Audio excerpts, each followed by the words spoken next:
Bring in now Mansour Shuman. He's a Palestinian journalist and humanitarian who witnessed the war in Rafah and Khan Yunis in Gaza. He's joining us here in the studio. Of course, you managed to get out of Gaza. How disturbing is it, Mansour, to hear the testimonies of people like Dr. Mohammed Abu Salmiya about what was happening to them in detention, the beatings, torture, they say, even breaking of fingers? Extremely disturbing, and it brings a lot of nostalgia for not only myself but the thousands of other Palestinians who were taken into custody, whether in the West Bank or in Gaza, and put under this kind of administration abduction, where the Israelis are taking into custody thousands of people right now within their interrogation camps, in their solitary confinement, doing all sorts of different kind of mental, physical torture onto the people there, both men and women, children and elder ones, and very respectable leaders in the Palestinian medical health organization, such as Dr. Mohammed Abu Salmiya, who is now a beacon of hope and provides a big source of pride to Palestinians after hearing his testimony that despite everything he has gone through, he has come to the world and telling them, look, we are determined, we are resilient, this will not stop us, and I am more than ready to start working, leading the operations in Al-Shifa as soon as possible. And we should point out, of course, that these kinds of allegations are not something new. They've been documented by several international human rights groups concerning the mistreatment, the beating, the physical harming of prisoners in Israeli detention, right?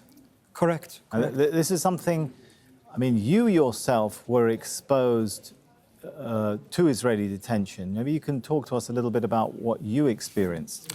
Yes, in 2009, when I visited my family in Jerusalem, I was taken into administration custody, as they call it, where without any trial, any charges, they can take you into their interrogation sites, put you in solitary confinement, and do all sorts of different kinds of torture to you, whether it be no food, no sleep, no water, continuous beatings, different kinds of mental torture.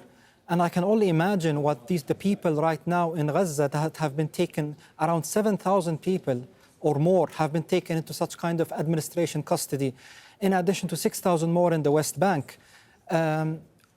This is disturbing, but not surprising.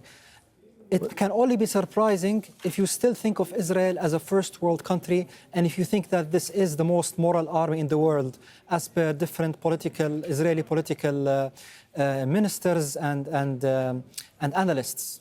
This is some of the language that international and Israeli human rights groups use to describe the detention you experienced and what you were talking about, which is termed administrative detention.